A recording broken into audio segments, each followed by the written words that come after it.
Amado Padre Celestial, hoy te doy gracias porque tu palabra convence y nos habla, nos muestra de tu amor, de tu perdón, de tu poder, de tus promesas. Hoy nos dejamos persuadir por ella, que es algo más que alimento, que reaviva nuestra vida y cambia nuestro presente y abre toda una esperanza de eternidad. Señor, bendice a todos los amigos, los hermanos y sus familiares, a todos aquellos que van a oír estas palabras de vida que tú tienes para cada uno de ellos. También te pido que suplas sus peticiones, los ayudes en sus luchas y en sus necesidades. Te pido todo esto agradeciéndote en el nombre de Jesús. Amén. Señor, no hay mayor gozo. Como dijo el salmista, Señor, es mejor estar un día en tus atrios que 1000 y no estar junto a ti. Por eso, Señor, queremos en esta hora disfrutar de tu presencia, disfrutar, Señor, de todo lo que tú tienes para nuestras vidas, Señor, solamente con tu palabra y cuando tu voluntad, Señor, se cumple en nuestras vidas, no hay mayor deleite, Señor, sino estar contigo. Por eso en este momento, Señor, queremos disfrutar de este instante, solo a tu lado, Señor, solo en tu presencia.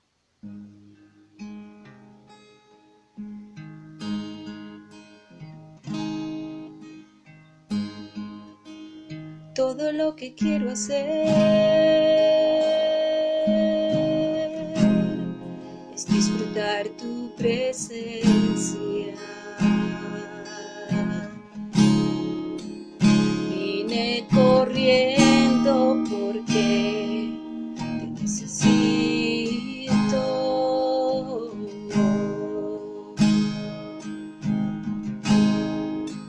Cerrar mis ojos, quedarme tranquilo y esperar por tu presencia.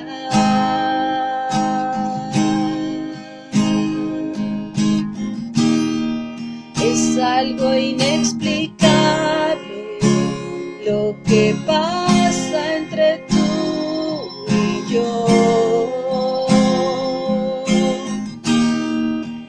Mente oye tu voz y comprendo tu voluntad, Señor. Estar contigo, Cristo. Estar contigo, Cristo.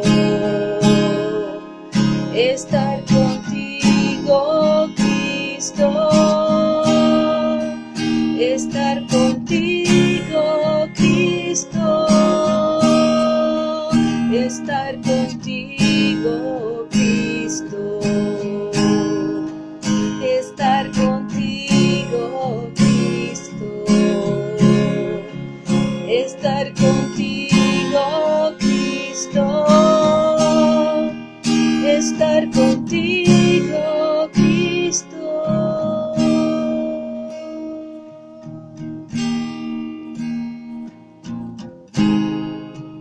Todo lo que quiero ser es disfrutar tu presencia, Señor. Vine corriendo porque te necesito.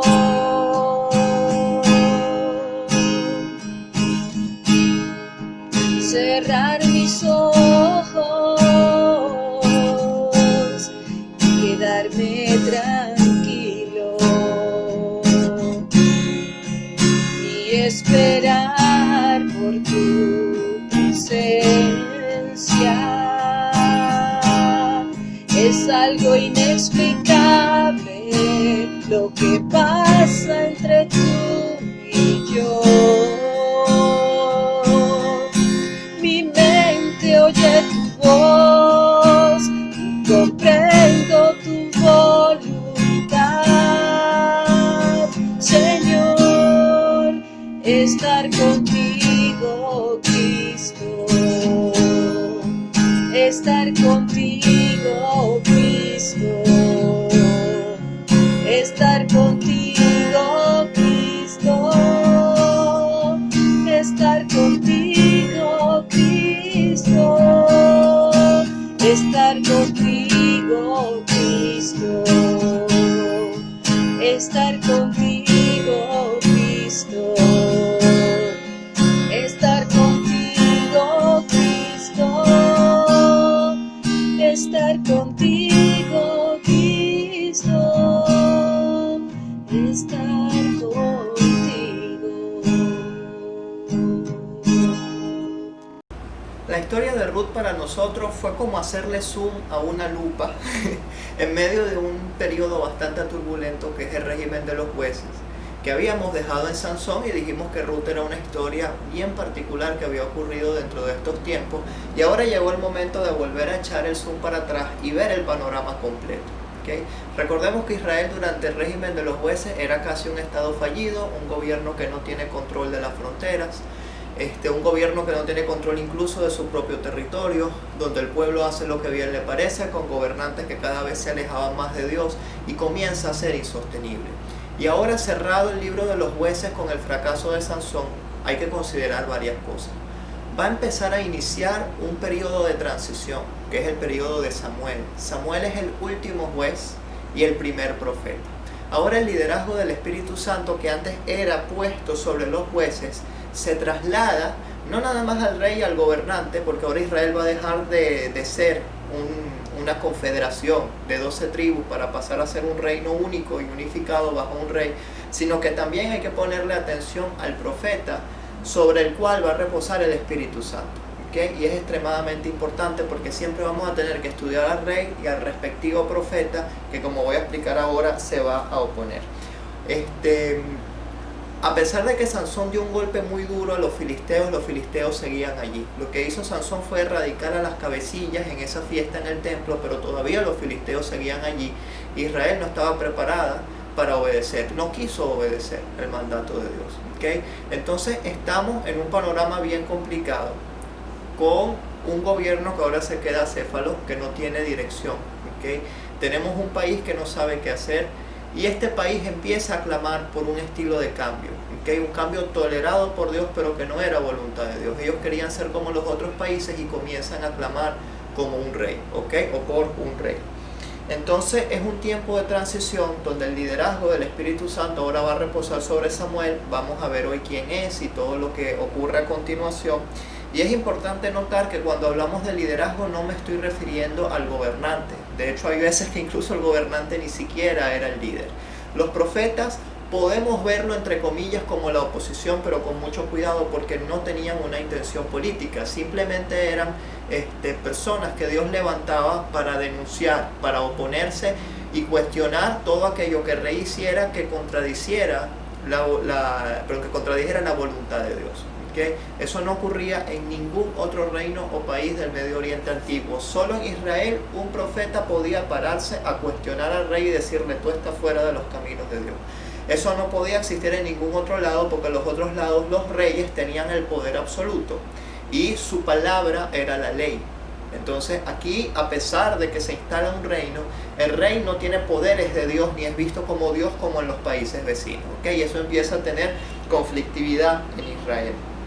Entonces muchas veces vamos a ver conflictos entre los reyes y entre los profetas, porque los profetas, si bien no tienen una intención política, sí influyen y bastante en la opinión pública. Por eso vamos a ver después que van a haber reyes tan corruptos, tan sucios, que empiezan a contratar profetas falsos para decir al pueblo otras cosas. Y los profetas verdaderos eran perseguidos, eran encarcelados. De hecho, el propio Jeremías llegó a ser preso político del último rey de Israel. Entonces vamos a ver una era de choques ahora entre profetas y entre reyes bajo un reino.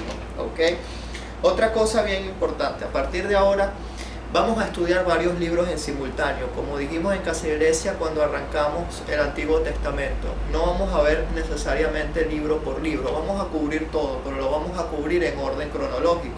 Y antes no había ningún problema con el libro de Josué o el libro de Jueces porque pudimos hacerlo de forma corrida.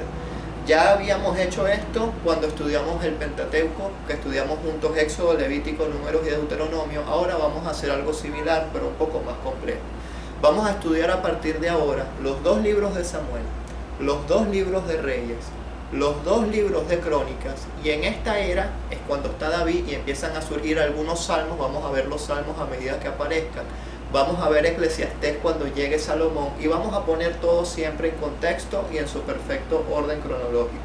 Y adicional a esto, cuando vayan apareciendo los profetas, los vamos a mencionar. Muchísimos profetas están ya incluidos y metidos dentro de los libros de Samuel, Reyes y Crónicas, pero hay otros profetas que tienen libros especiales. Entonces haremos cosas como la de Ruth, ¿ok? Estudiaremos al profeta simultáneo a la era.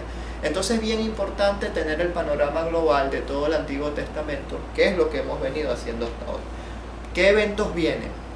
Primero, ahora llegamos a una era de transición, ¿okay? Donde Dios va a levantar a Samuel como ese instrumento para poder pasar armoniosamente desde el régimen de los jueces al nuevo régimen de los reyes.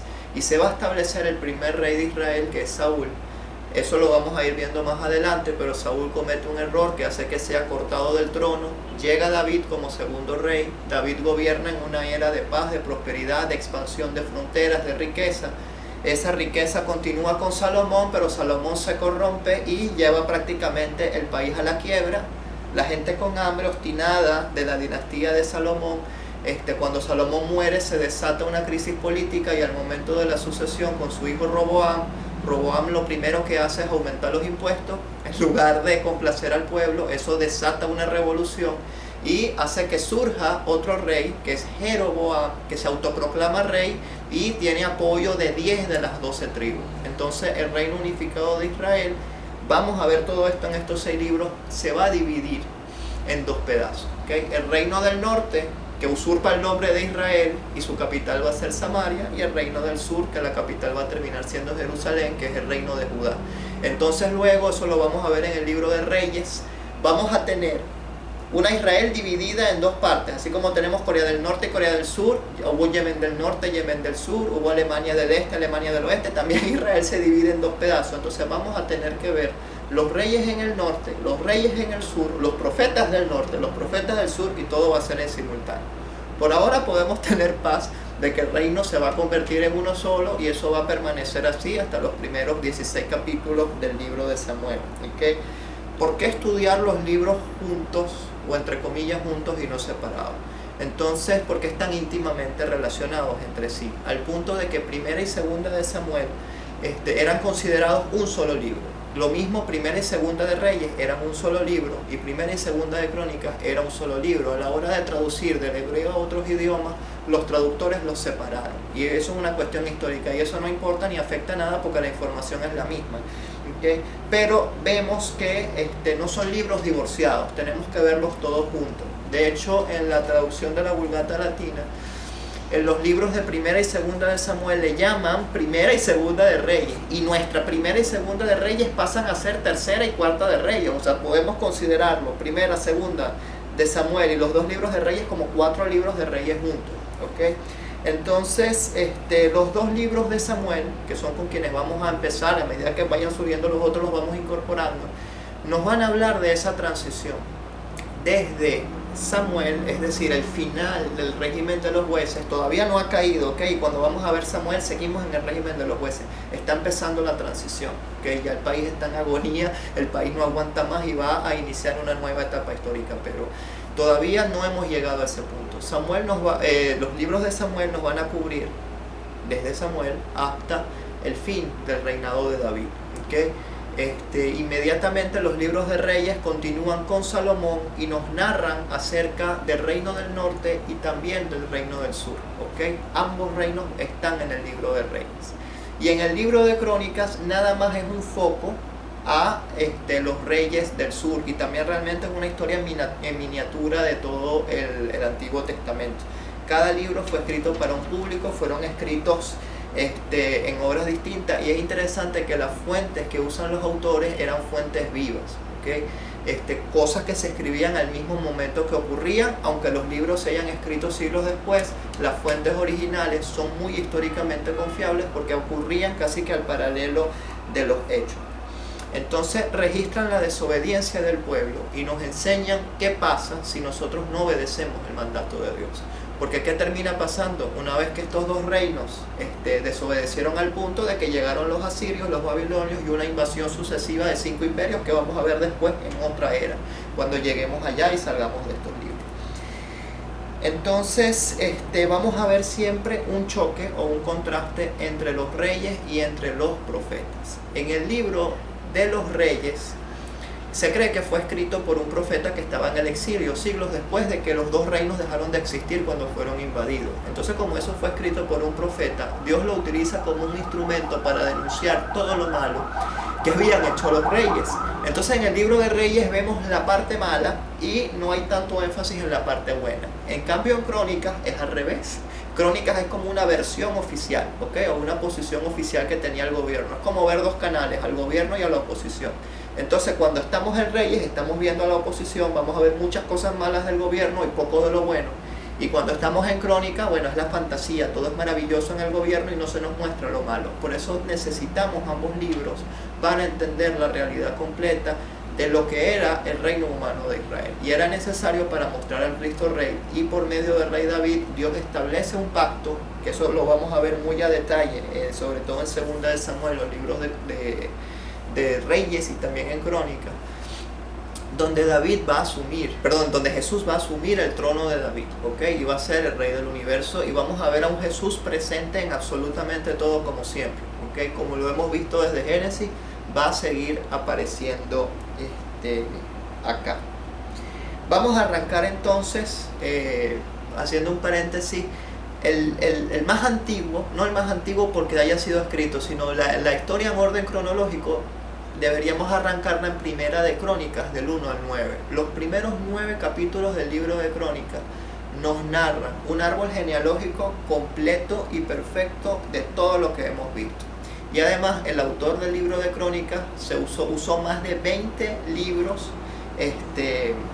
judíos para poder componer eso. O sea que tiene una validez histórica tremenda. Entonces los primeros 9 capítulos, del libro de Crónicas, lo que nos dicen es que todo lo que hemos visto hasta ahora es históricamente verdad y se puede comprobar. Y los historiadores usan esos 9 capítulos para tejer y ver que todos los hechos en la Biblia son científicas e históricamente reales. Entonces, para nosotros, si lo vamos a leer, lo que vamos a ver es fulano, hijo de fulano, hijo de fulano, hijo de fulano, y como no nos interesa hacer trabajo de árbol genealógico ni buscar el retrato histórico, para nosotros simplemente es una confirmación de que todo lo que hemos visto hasta ahora es la verdad. Entonces vamos a considerar cubiertos esos primeros 9 capítulos de Primera de Crónicas, y por esa razón no los vamos a estudiar. Lo pueden leer en la casa si quieren. Lo que van a ver es un montón de nombres donde se ve la promesa cumplida de Dios desde Abraham hasta el momento donde se escribe eso, ¿okay? Y más allá. Así que nosotros vamos a arrancar con el primer libro de Samuel y nos vamos a quedar aquí aproximadamente hasta el capítulo 17-18, cuando se solape con los próximos libros. Por ahora, esta historia es muy única y exclusiva de Samuel. El libro, aunque se llame Samuel, se llama así por el personaje. La tradición decía que Samuel lo escribió, pero ya sabemos que es imposible que haya sido Samuel porque narra hechos muchísimo después. Y bueno, una vez que se ha hecho estudios en hebreo más profundos, se demuestra de que el vocabulario y muchas otras cosas son de otra época, ¿okay? Pero los hechos sí fueron registrados al mismo momento en que ocurrían, solo que se recopilaron en el libro muchos siglos después. ¿Okay? Vamos a leer en el capítulo 1 del primer libro de Samuel. Y es interesante ver que si leemos por lo menos en Jueces 13, cuando se anuncia el nacimiento de Sansón, vemos una semejanza. ¿Okay? Samuel va a venir a ser también un juez, sucesor de Sansón. También nace de una mujer estéril. También es una promesa que Dios hace y cumple a una mujer estéril. pero la diferencia es el final de su vida. ¿Okay? Sansón fue un vaso desechable, Dios lo usó para un propósito y después no sirve para nada y fue tirado a la basura por las decisiones que él mismo tuvo, ¿okay? De corromperse. Entonces estamos en una sociedad bastante corrupta, una sociedad bastante fuerte, y en este momento Dios levanta un último juez para dirigir una transición hacia una nueva era. ¿Okay? Habían pasado 400 años bajo el mandato de jueces, y Dios ya se reveló como Dios justo, y ahora vamos a empezar a ver un Dios juez, ¿okay? Perdón, un Dios rey junto a un Dios juez. Entonces la revelación sigue avanzando, sigue siendo más profunda, se sigue preparando el camino para la llegada de Jesús.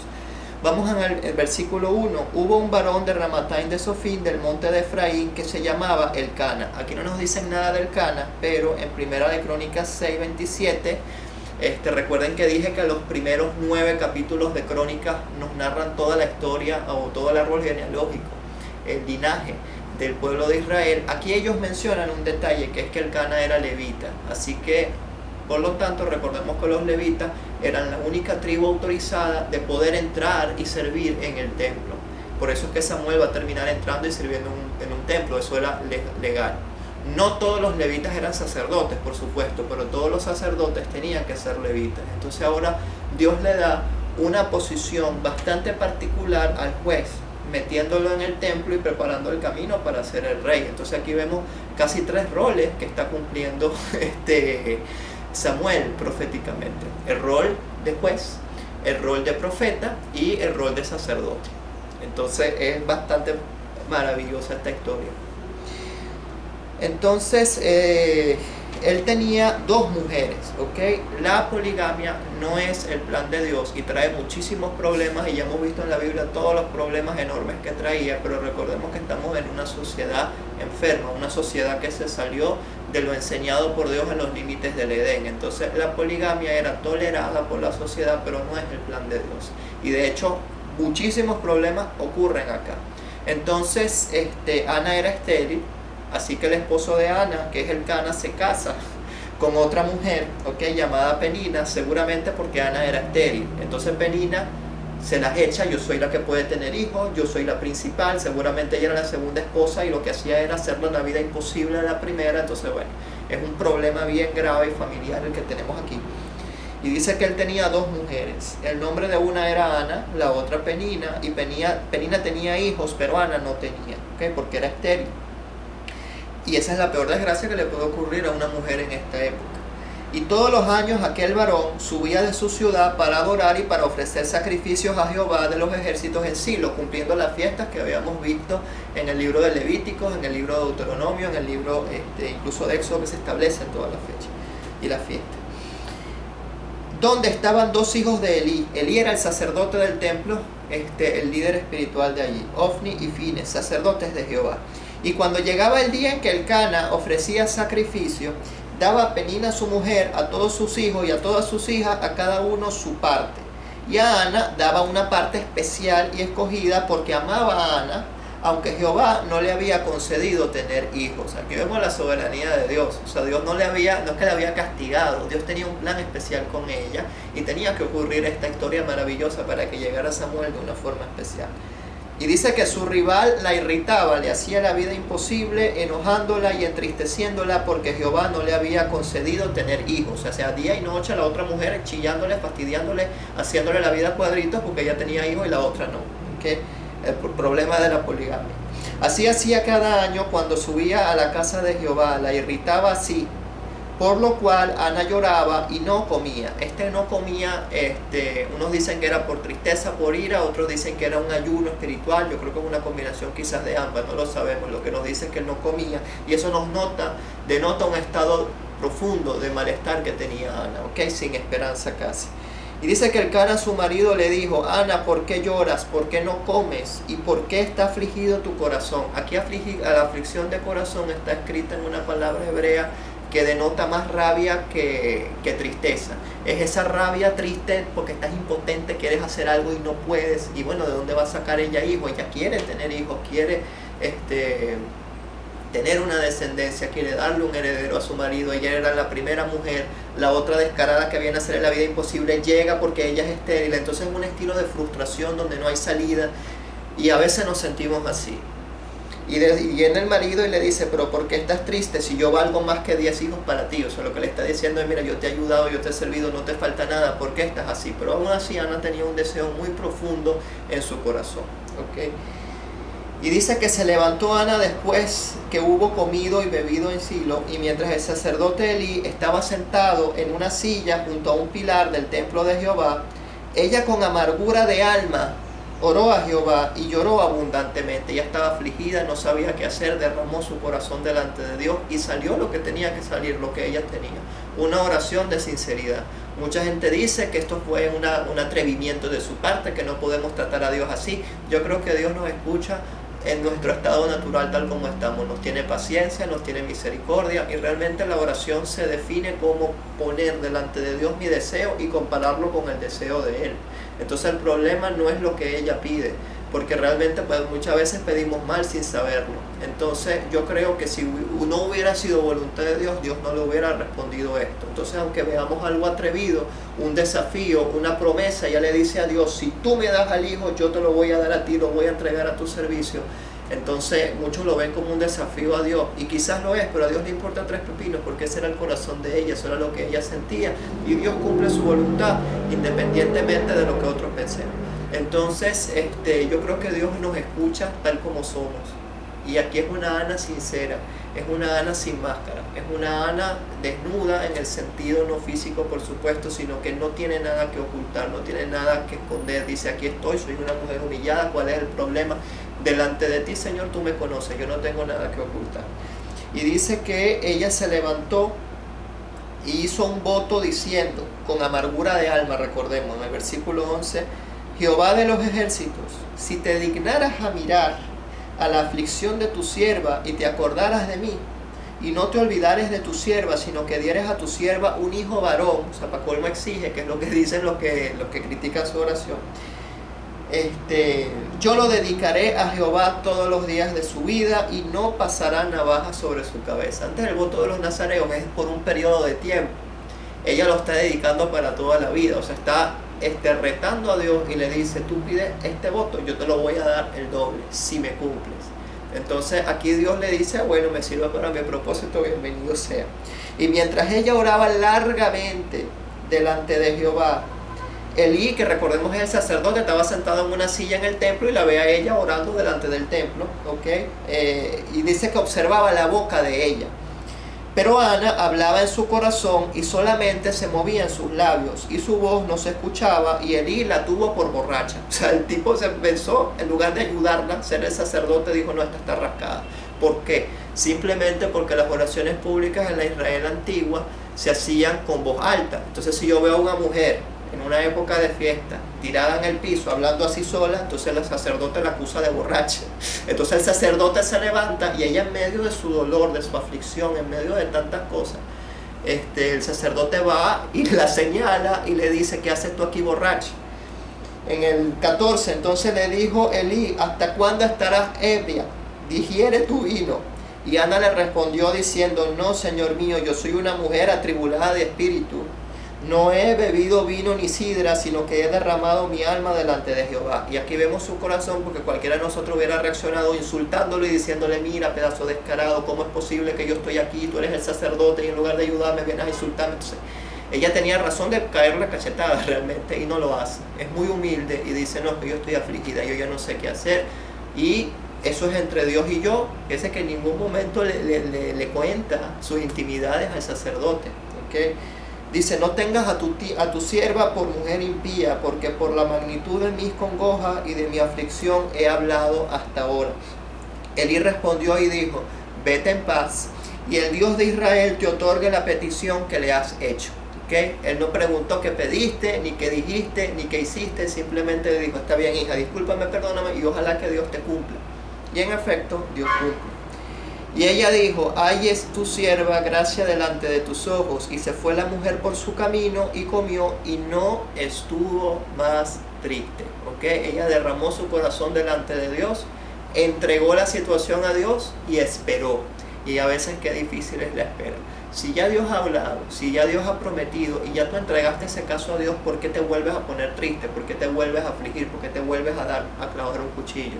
Ana tenía bastantes razones para estar triste, porque ella se devolvió a su casa a volverse a calar a la otra mujer.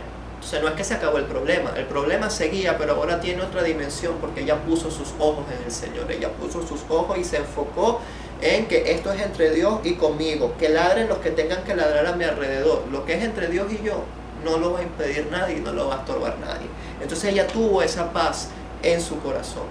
Y seguimos viendo que en el 19, levantándose de mañana, adoraron delante de Jehová, volvieron y se fueron a su casa en Ramá. Y Elcana se llegó a Ana su mujer, y Jehová se acordó de ella. O sea, el Señor escuchó su oración y sale embarazada. Aconteció que al cumplirse el tiempo, después de haber concebido a Ana, dio a luz un hijo y le puso por nombre Samuel, diciendo: por cuanto se lo pedí a Jehová. Y Samuel es un nombre que literalmente significa el nombre de Dios, pero cuando se pronuncia en hebreo suena Dios me escuchó o Dios la oyó. Entonces este juego de nombres tiene un doble sentido, ¿ok?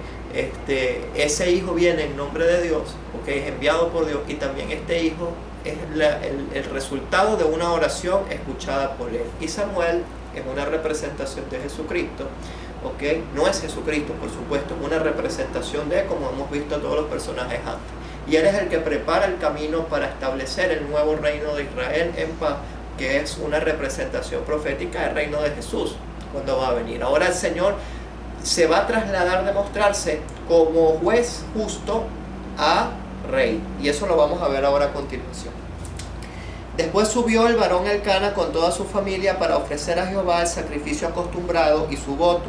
Pero Ana no subió, sino le dijo a su marido: yo no subiré hasta que el niño sea destetado. Eso se cumple a los 2 o 3 años. Ya había pasado un año, vuelve a llegar la fiesta, vuelven a ir al templo y ella dice: ya va un momentico, yo no voy a ir al templo, yo quiero cumplir y entregarle este hijo cuando ya esté preparado al sacerdote para cumplir en la promesa que yo le hice a Dios, porque yo le dije a Dios: si tú me das un hijo, yo te lo doy a ti en servicio. Y esto es legal, recordemos, porque ellos son levitas, de la tribu de Leví. La tribu de Leví es la única que puede entrar y servir en el templo, perdón, que puede servir en el templo. Cuando digo entrar, me refiero a entrar en el personal de servicio, ¿ok? Administrar en el templo.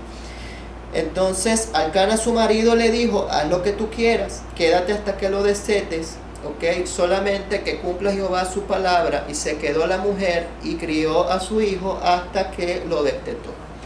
Después que lo hizo y lo hubo destetado, lo llevó con él, con 3 becerros, un efa de harina, una vasija de vino, ¿ok? En Números 15 aparece las cantidades que se requerían para un sacrificio, y Ana está llevando más. Quiere decir, no nada más le voy a cumplir a Dios lo que pide, le voy a dar más de lo que Él me pidió, ¿ok? Entonces aquí vemos, aparte de un corazón agradecido, porque habían pasado 3 años ya, o entre 2 o 3 años, un corazón dador. O sea, si Dios me dio, yo le quiero dar a Él no lo que me pide, le quiero dar incluso más, como ofrenda, como acto de servicio, de obediencia, de amor, ¿ok?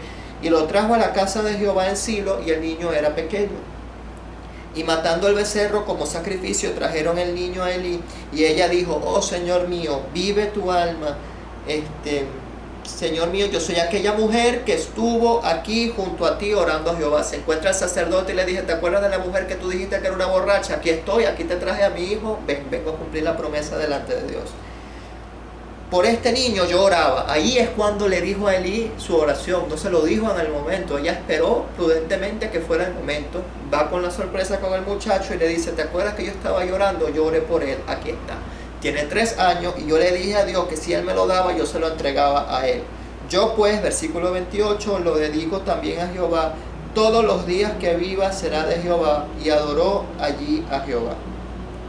Inmediatamente dice que hay otra oración de Ana en el templo, en el capítulo 2, que es una oración contraria a la que había hecho en el capítulo 1. En el capítulo 1 vemos a una Ana desesperada, una Ana buscando el favor del Señor.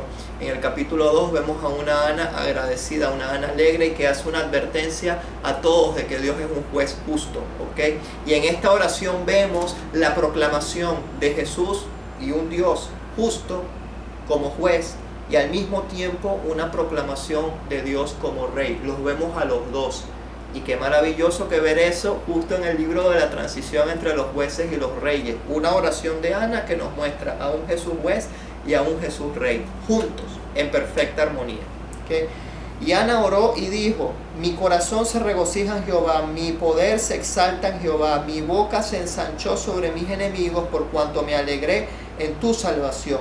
No hay santo como Jehová, porque no hay ninguno fuera de ti, y no hay refugio como el Dios nuestro. ¿Okay? Aquí vemos la justicia hecha, porque ella dice que triunfó sobre los enemigos. Todos los que se burlaban de ella quedaron con la boca abierta. Fíjense que ella, que era la otra mujer, ni aparece. ¿Okay? No habla más.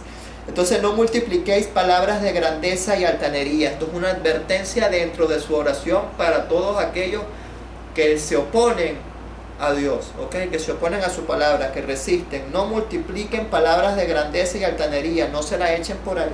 Cesen las palabras arrogantes de vuestra boca, porque el Dios de todo saber es Jehová, y a Él le toca el pesar de las acciones. O sea, Dios es juez justo, ¿okay?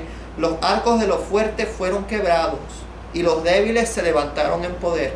Los saciados se alquilaron por pan, y los hambrientos dejaron de tener hambre. O sea, Dios establece un juicio absoluto, ¿okay? Los malos tienen lo que se merecen, los buenos son exaltados. Hasta la estéril ha dado a luz 7, y la que tenía muchos hijos languidece. Jehová mata y Jehová da vida. Él hace descender al Seol y nos hace subir. Jehová empobrece, Jehová enriquece. Jehová abate, Jehová enaltece. Todo esto en hebreo es una poesía también, ¿ok? Y es parte de su oración. Él levanta del polvo al pobre, y del muladar exalta al menesteroso, para hacerle sentarse con príncipes y heredar un sitio de honor. Ella decía: yo me sentí humillada, yo sentí que lo perdí todo, no tenía nada, y Dios me exaltó. Dios me dignificó, Dios me dio todo lo que yo había soñado, incluso más. ¿Okay? Porque cuando Dios da, su copa rebosa. Quiere decir que la copa no nada más se llena, se bota de todo lo extra que Dios nos da. Entonces, porque de Jehová son las columnas de la tierra, Él es el centro del universo, y Él afirmó sobre ellas el mundo. Él guarda los pies de sus santos, mas los impíos perecen en tinieblas, porque nadie será fuerte por su propia fuerza, sino que toda fuerza proviene de Él. Él es el centro de la fuerza del universo. Y versículo 10: delante de Jehová serán quebrantados sus adversarios, y sobre ellos tronará desde los cielos. Jehová juzgará los confines de la tierra. Aquí vemos al Dios juez. Jehová juzgará y dará poder a su rey. Y aquí un dato interesante. ¿Por qué Ana habla de un reino y de un rey si ella todavía seguía en la época de los jueces y todavía no había acontecido lo que iba a acontecer? Aquí es una declaración profética donde no nada más nos muestra el Jesús juez en perfecta armonía con el Jesús rey. Es tan hermoso que lo voy a volver a leer. Jehová juzgará los confines de la tierra y dará poder a su rey, representando a Jesús, por supuesto. Es una representación profética de lo que iba a ser Jesús en el futuro, cumpliendo lo que se iba a mostrar en esta nueva etapa histórica de Israel. Un Dios que fue juez, que ya fue mostrado a partir de la época de los jueces, y ahora el Dios rey del universo. Entonces el reinado terrenal de Israel, que tuvo su propósito, era una representación profética de ese reinado celestial que iba a traer Jesús. Y dice: y exaltará el poderío de su ungido.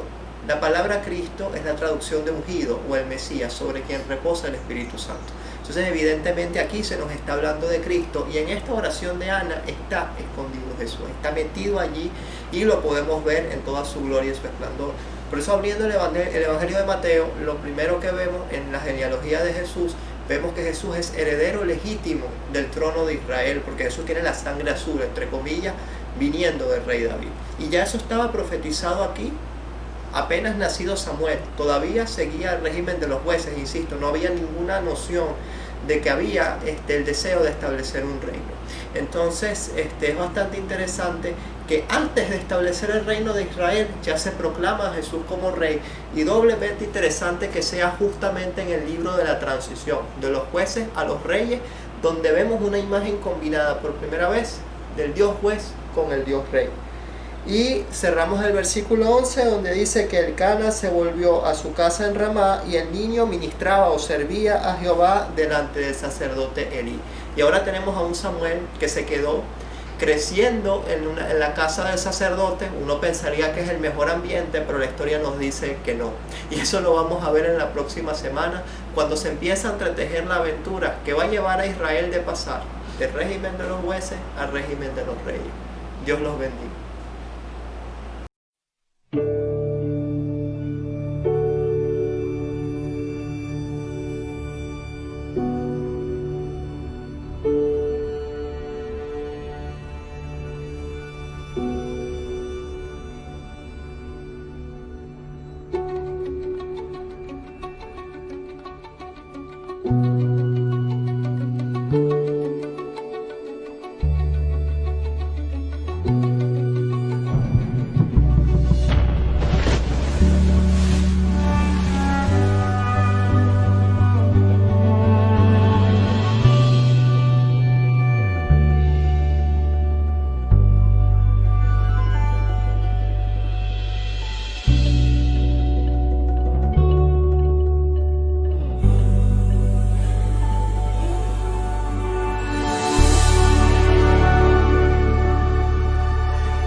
Buenas tardes, mis amadas.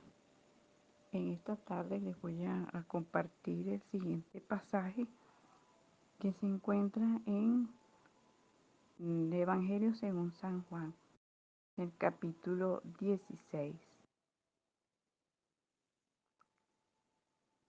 En la versión de hispanoamericana para que la puedan captar mejor. Les aseguro que el Padre les concederá todo lo que le pidan en mi nombre.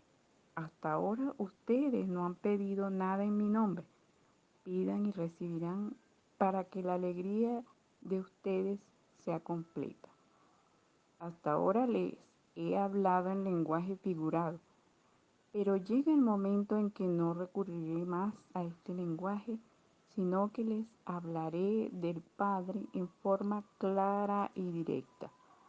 Cuando llegue ese día, ustedes mismos presentarán sus súplicas al Padre en mi nombre, y no seré yo quien interceda ante el Padre por ustedes, pues el mismo Padre los ama porque ustedes me aman a mí y han creído que yo he venido de Dios. Salí del Padre y vine al mundo. Ahora dejo el mundo para volver al Padre. Los discípulos le dijeron: cierto, ahora nos hablas claramente y no en lenguaje figurado. Ahora estamos seguros de que lo sabes todo y no necesitas que nadie te pregunte. Por eso creemos que has venido de Dios. Jesús les contestó: ¿ahora creen?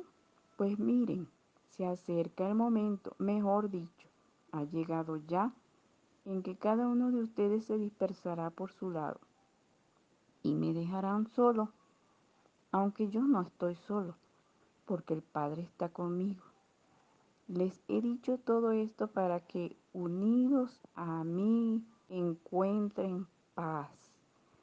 En el mundo tendrán sufrimientos, pero ánimo, yo he vencido al mundo. Y en el San Juan 14:27, el Señor dijo, les dejo la paz, mi paz se la doy, una paz que no es la que el mundo da. No vivan angustiados ni tengan miedo. Ahora vamos a pedirle al Señor y darle gracias, Señor. Gracias, Padre Celestial, oh Elohim, Dios creador del cielo y de la tierra. El Shaddai, Dios todopoderoso y sustentador. Acudimos a ti, Señor, para darte gracias, muchas gracias por tu amor, tu gran amor que tuviste a bien de buscarnos, por tu gran misericordia y bondad. Nos rescataste por medio de tu Hijo amado Jesucristo, a quien enviaste, y porque Él venció, aleluya, Él venció. Venció la muerte, venció el pecado. Él fue obediente hasta la muerte y muerte de cruz. Te damos gracias, Señor, por ese amor hacia nosotros. Nosotros hemos creído, te aceptamos, Señor, te hemos aceptado. Esa salvación tan grande, ese regalo tan grande, no podemos entenderlo con nuestra mente, Señor, pero lo aceptamos por la fe, Señor. Gracias, Señor Jesús, porque tú venciste. Gracias, mi Dios. Por eso es que tenemos esa paz que tú nos dijiste a través del apóstol Juan, escrita en tu palabra. Esa paz que permitió que pudiéramos tener una reconciliación nuevamente con el Padre Celestial, aleluya. Oh Señor, muchísimas gracias por este también recurso maravilloso de la oración, por la cual nos podemos comunicar contigo a cualquier hora, a cualquier momento, en cualquier instante, en cualquier lugar, aleluya. Gracias Señor por esto, por la herramienta de la oración, Señor. Y acudimos a ti para que nos fortalezca, Señor, cada día y que tu Espíritu Santo siempre nos recuerde que no estamos solas, Señor. Tú estás con nosotros, tú eres Emmanuel, aleluya, Dios con nosotros. Tú eres nuestra paz, bendito sea tu nombre. En medio de la incertidumbre, en medio de las angustias, en medio de este tiempo, Señor, que tú has sido maravilloso porque te hemos podido contemplar, te hemos podido, aleluya, es difícil encontrar palabras, Señor. Muchas gracias, Señor. Y todo esto lo podemos hacer y darte las gracias en el nombre de nuestro amado Hijo, de nuestro